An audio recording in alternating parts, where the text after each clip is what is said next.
Tudo na vida, na verdade, gira em torno de liderança.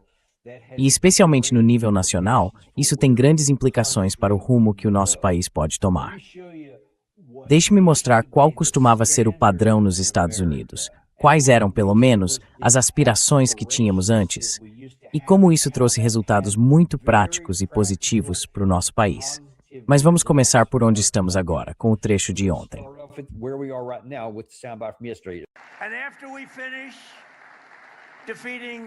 E depois que terminarmos de derrotar o Irã, que está sendo muito, muito derrotado, em breve vou declarar o Estreito de Hormuz território dos Estados Unidos. Essencialmente, é isso que ele é. Temos o bloqueio. Nenhum navio passa, a menos que a gente queira. E a Venezuela? A Venezuela foi uma guerra de um dia. E agora trabalhamos muito bem com eles. Recebemos milhões e milhões de barris de petróleo. Mas estamos indo muito bem. Estamos indo bem em todos os aspectos. Sabe, eu reconstruí as Forças Armadas e agora as usei um pouco mais do que eu queria, francamente. Mas tudo bem, porque não podemos deixar o Irã ter uma arma nuclear. Concordamos? Não podemos deixar.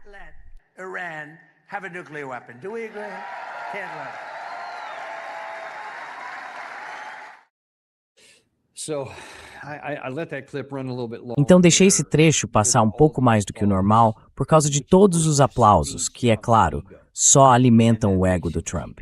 E isso faz com que ele continue fazendo esse tipo de coisa, porque ele conseguiu. Ele enganou tanta gente que... Estamos falando principalmente da base dele, é claro, mas isso também se espalha e contamina muitas outras pessoas. E, enquanto ele receber esse tipo de reforço, isso continuará reforçando decisões ruins. E quando as pessoas estão torcendo, no meio desse trecho, por causa da Venezuela, nós entramos em guerra contra a Venezuela. E como ele disse em outra parte daquele discurso, foi uma guerra de um dia, e então vencemos tudo. As pessoas estão aplaudindo isso. Não havia nenhuma ameaça da Venezuela aos Estados Unidos.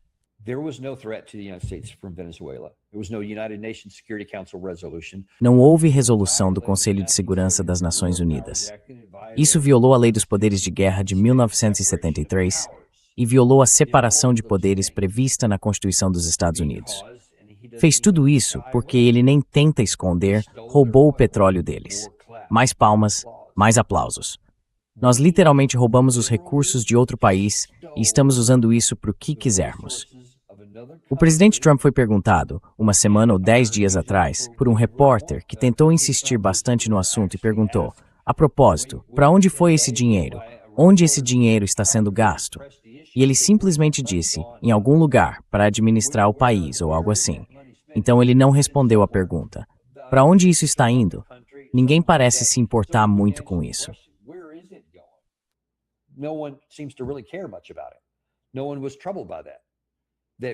Ninguém se incomodou com isso, com o fato de termos atacado ilegalmente, sem ética e imoralmente outro país, sequestrado o líder deles, matado um monte de gente no processo para podermos assumir o controle dos recursos naturais deles e fazer com isso o que bem entendermos. O presidente Trump afirma que isso apoia a guerra contra o Irã. Então ninguém tem problema com isso. É isso que uma liderança ruim faz.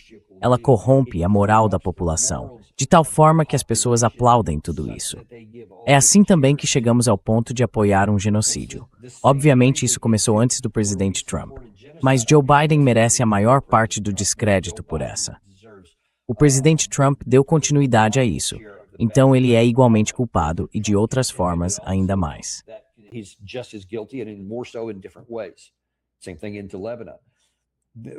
A mesma coisa no Líbano. Estamos literalmente apoiando, pagando e viabilizando, diplomaticamente, militarmente e financeiramente, o genocídio de um povo e o abuso de populações inteiras.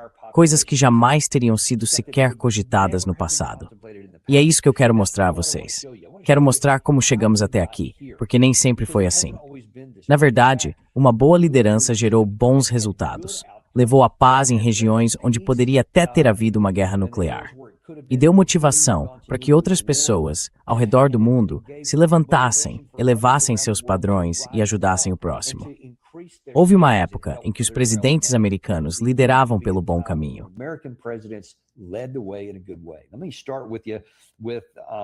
Quero começar com você por um discurso de 1953 nas Nações Unidas, do então presidente Eisenhower.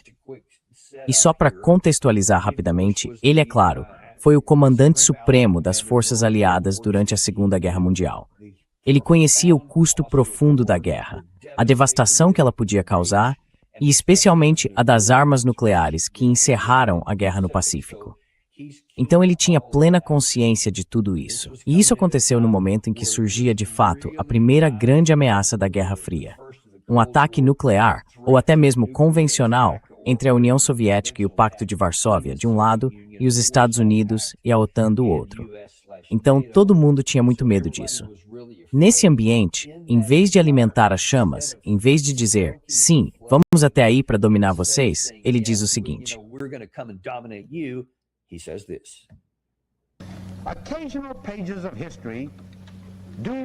páginas ocasionais da história registram os rostos dos grandes destruidores, mas o livro inteiro da história revela a busca incessante da humanidade pela paz e sua capacidade, dada por Deus, de construir. É com o livro da história, e não com páginas isoladas, que os Estados Unidos desejam ser identificados. Meu país quer construir, não destruir. Quer acordos, não guerras, entre as nações. Quer viver em liberdade e com a confiança de que o povo de todas as outras nações desfrute igualmente do direito de escolher seu próprio modo de vida.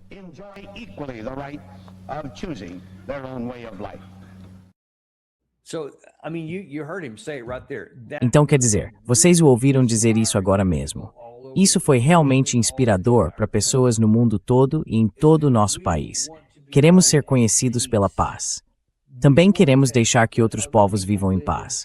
Não queremos ser aquele país que sai por aí conquistando. Como isso se compara ao ponto em que estamos hoje? Era assim que estávamos em 1953, com um comandante da Segunda Guerra Mundial que conhecia o custo da guerra e os benefícios da paz. E que, partindo de uma posição de força, disse: queremos estender a mão aqui e tentar encontrar um caminho pacífico para evitar uma guerra nuclear, que seria catastrófica para o mundo.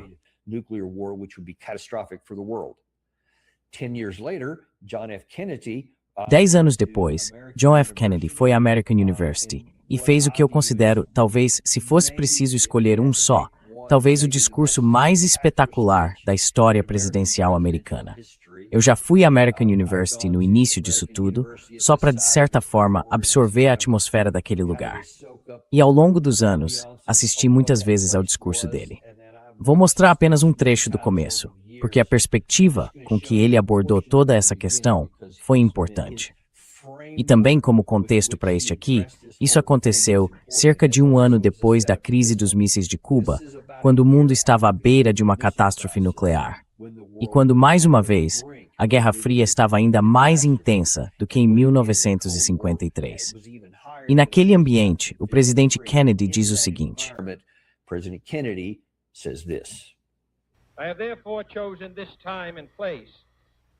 por isso, escolhi este momento e este lugar para discutir um tema sobre o qual a ignorância é frequente demais e a verdade é percebida de menos. E esse é o tema mais importante do mundo: a paz. Que tipo de paz eu quero dizer? E que tipo de paz buscamos? Não uma pax americana imposta ao mundo pelas armas de guerra americanas. Não a paz do túmulo, nem a segurança do escravo. Estou falando de paz verdadeira. Do tipo de paz que faz a vida na Terra valer a pena. Do tipo que permite que pessoas e nações cresçam, tenham esperança e construam uma vida melhor para seus filhos. Não apenas paz para os americanos, mas paz para todos os homens e mulheres.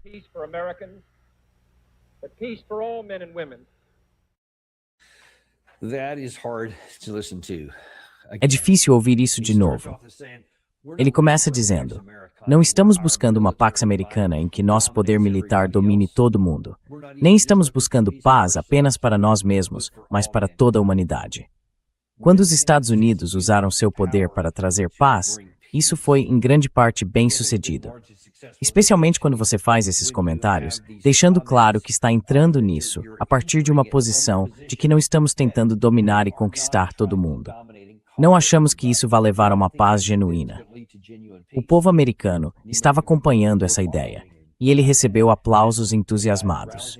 Agora, infelizmente, meses depois, ele foi assassinado.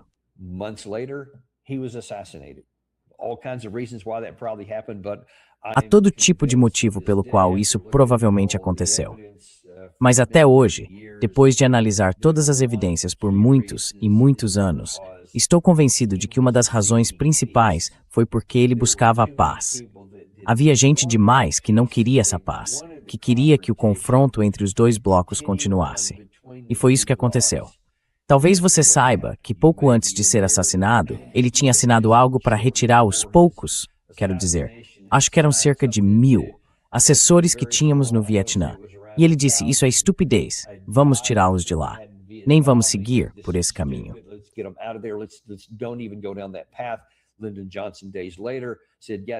Lyndon Johnson, dias depois, disse, não, vamos seguir por esse caminho.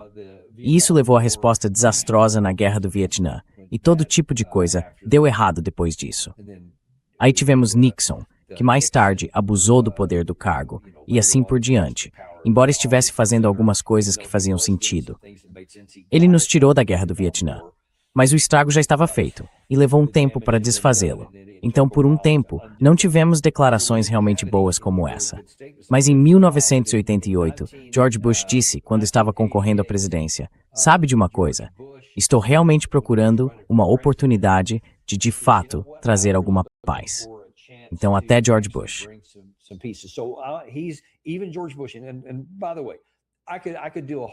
E, aliás, eu poderia fazer um programa inteiro de 1 hora sobre cada presidente que estou mostrando agora, mostrando todos os erros que cometeram e as coisas ruins que fizeram.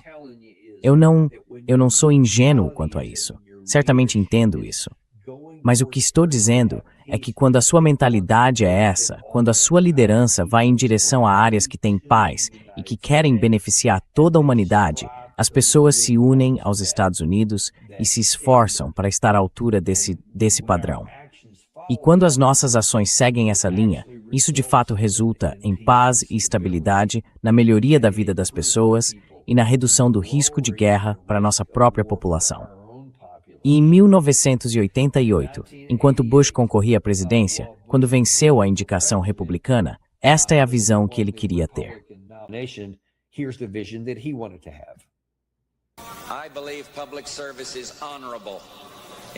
Eu acredito que o serviço público é honroso, e toda vez que ouço que alguém violou a confiança pública, isso parte meu coração. E às vezes eu me pergunto se esquecemos quem somos. Que somos o povo que dividiu uma nação em vez de permitir um pecado chamado escravidão. E somos o povo que se levantou dos guetos e dos desertos. Não éramos santos, mas vivíamos segundo padrões. Celebrávamos o indivíduo, mas não éramos egoístas. Éramos práticos, mas não vivíamos apenas por coisas materiais. Acreditávamos em progredir, mas a ambição cega não era o nosso caminho. Mas onde está escrito que devemos agir como se não nos importássemos, como se nada nos comovesse?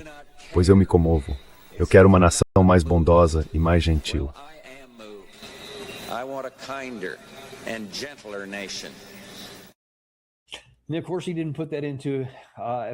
É claro que ele não colocou isso em prática tão bem quanto eu gostaria que tivesse colocado. Acabamos indo para a guerra no Iraque, em 1991, aquela da qual eu participei. Então houve algumas manchas nisso. Mas veja, ele está apelando ao povo americano porque disse, isso não é quem nós somos. Estamos seguindo por esses caminhos sombrios, porque isso vem da era da Guerra do Vietnã. Então ele está dizendo, olha, vamos voltar a um ponto em que temos padrões, em que temos moral, em que buscamos o aperfeiçoamento da humanidade, o nosso próprio aperfeiçoamento, e aspiramos a ideais mais elevados. Embora ele não tenha conseguido colocar isso plenamente em prática, e tenha havido aquela grande mancha, pelo menos em primeiro lugar, foi quando Saddam Hussein literalmente invadiu outro país e ameaçou outro, a Arábia Saudita.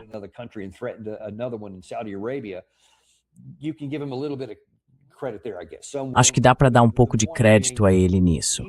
Alguns não vão dar, mas o ponto é que ele reconheceu que o povo americano não queria seguir por esse caminho e não levou a guerra adiante.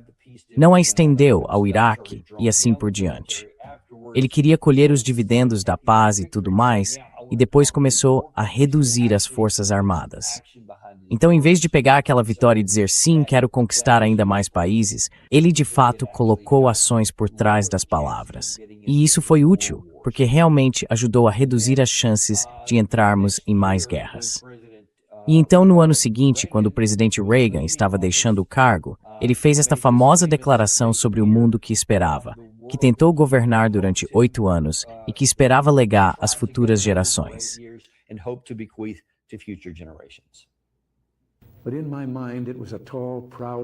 Mas na minha mente era uma cidade alta e orgulhosa, construída sobre rochas mais fortes que os oceanos, varrida pelos ventos, abençoada por Deus e cheia de pessoas de todos os tipos, vivendo em harmonia e paz. Uma cidade com portos livres, vibrando de comércio e criatividade. E se tivesse de haver muros na cidade, esses muros tinham portas, e as portas estavam abertas a qualquer pessoa com vontade e coragem de chegar até aqui. Era assim que eu a via. E ainda vejo.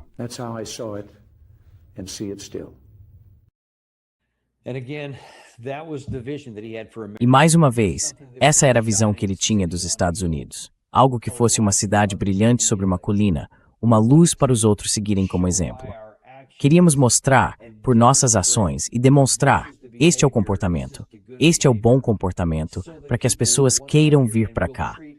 E vamos tratar todos com dignidade. Eu sei que ele falhou em muitas questões. O caso Iracontras, por exemplo, algumas coisas feitas nos bastidores. Mas, nesse processo, ele também fez muitas coisas boas. E ele também procurava elevar as aspirações do nosso povo e inspirá-lo a querer se superar. E claro, com Gorbachev, Sr. Gorbachev, derrube este muro, ele colocou isso em prática e se tornou amigo de Gorbachev.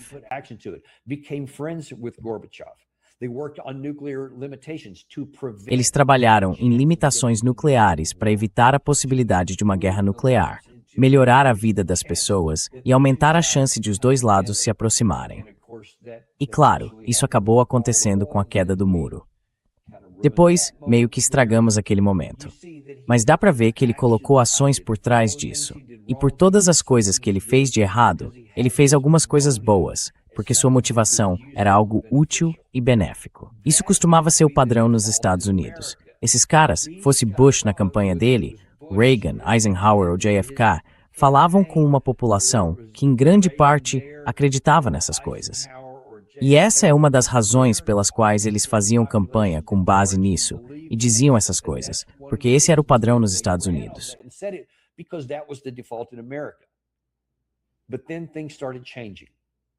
Mas então, as coisas começaram a mudar. E aí, sabe, isso foi começou com... Eu não vou começar por aí, mas vamos retomar a história com Clinton e seu mandato. Ele disse muitas coisas positivas, mas começou a mudar um pouco a natureza disso com essa ideia de nação indispensável. Não queremos ser uma polícia global, mas fomos. Só que somos indispensáveis. Somos importantes. Então não se trata mais apenas de paz para nós. Meio que temos de dar as cartas em outros lugares. E claro, George W. Bush assume o cargo em 2001, dizendo inicialmente que também queria uma política externa mais gentil, mais moderada, um pouco como a do pai dele. Até 2001. O 11 de setembro acontece e então ele se torna o presidente da guerra. E aí usamos essa justificativa para guerras durante todo o mandato dele.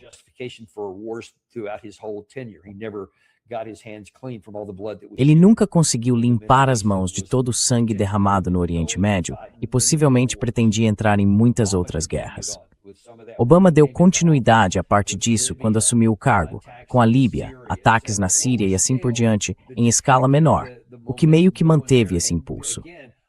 E mais uma vez, todas essas situações, cada uma delas que mencionei aqui, fosse a Líbia, a Somália, na África, em diferentes lugares, talvez no Afeganistão, cada uma continuou a desgastar a resolução dos poderes de guerra de 1973 e continuou a corroer, a remover as salvaguardas que existiam na Constituição entre o primeiro e o segundo artigos, o legislativo e o poder executivo, para que o poder de fazer guerra residisse apenas aqui.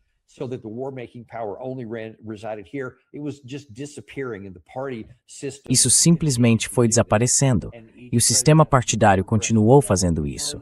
E cada presidente foi avançando um pouco mais. Aí tivemos, é claro, Joe Biden, o presidente Trump na primeira vez, e agora desta vez acabou. E cada um deles, porque as pessoas seguem a liderança. Quando continuamos criticando Trump, desculpe, Biden também sempre falava sobre o quanto nosso poder era grande, nosso poder militar. E ele recusou qualquer tipo de diplomacia para acabar com a guerra na Ucrânia. Recusou-se a fazer qualquer coisa para ajudar o povo palestino. Não fez nada pela paz em nenhum desses casos. Deu apoio e permitiu que isso acontecesse.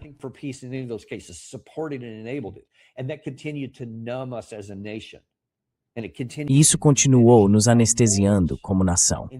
E continuou corroendo nossa moral, a ponto de agora a força fazer o direito. E se usamos a força, isso é certo, porque nós estamos certos. Somos a nação indispensável. Ninguém consegue fazer nada sem nós. E então Trump leva isso a outro nível, completamente fora de qualquer escala. Tanto que agora ele pode ameaçar tomar qualquer país, pode ameaçar atacar qualquer pessoa. Ninguém diz nada. Muitos aplausos. Escutem, gente, isso tem consequências. Não é apenas uma demonstração feia. Não é só uma questão de não devermos viver assim. Não deveríamos. Mas esse tipo de coisa tem um fim. A história está repleta de impérios, países e líderes que continuam vivendo assim. Countries, leaders that keep living this way. I mean, it's the classic thing from the Bible. You live by the Quero dizer, é aquela coisa clássica da Bíblia. Quem vive pela espada, morrerá pela espada. Se continuarmos seguindo por esse caminho, em que você já não vê presidentes sequer fazendo a declaração retórica de que queremos paz, de que quero ajudar toda a humanidade, de que não quero que uma Pax Americana assuma o controle e dite o rumo do mundo para os outros. Não queremos ser conhecidos como um país que governa pela força. Isso costumava ser a norma, porque essa era a norma nos Estados Unidos. Se continuarmos por esse caminho, vamos ter cada vez mais aplausos para coisas como o que você viu. O presidente falando, sem pedir desculpas, sobre roubar os recursos de outro país.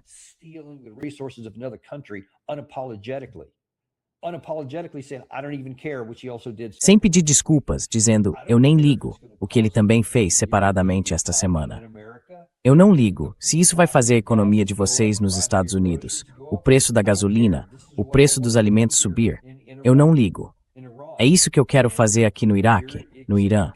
E esperam que vocês aplaudam isso. E então ele vai reforçar a força disso, o poder que nós temos. E cada vez mais pessoas passam a aplaudir isso, e isso o incentiva cada vez mais. E quem vier depois dele, vai pegar os destroços de tudo que ele deixou. Quem assumir na eleição de 28 vai chegar quando os trilhos de proteção já tiverem desaparecido.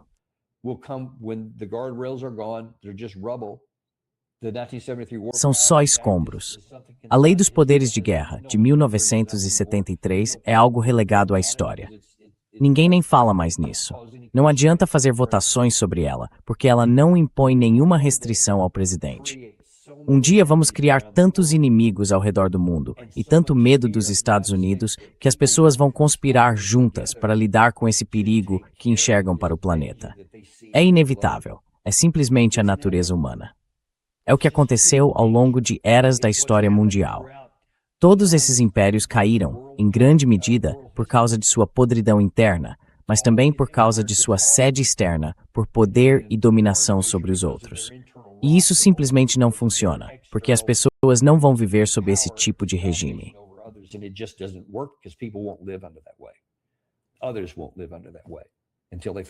Outros não vão viver sob esse sistema até que finalmente tomem uma atitude.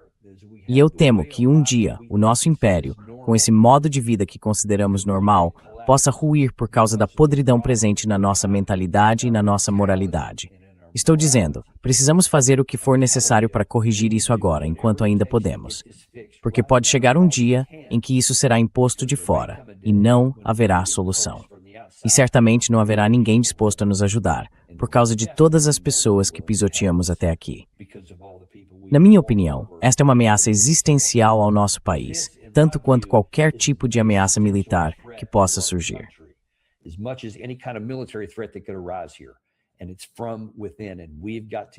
E isso vem de dentro.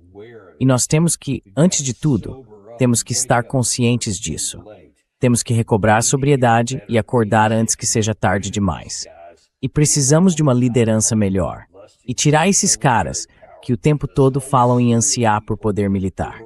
E a todo esse grupo de pessoas que já está se posicionando para se preparar para o seu voto em 2028, que vê esse cenário e só se importa em vencer. E já estão tentando assumir esse manto. Não deem ouvidos a eles. Precisamos de alguém que vá fazer algo que nos dê a chance de realmente prosperar como nação, em vez de entrar em colapso. Vamos ver o que acontece com isso.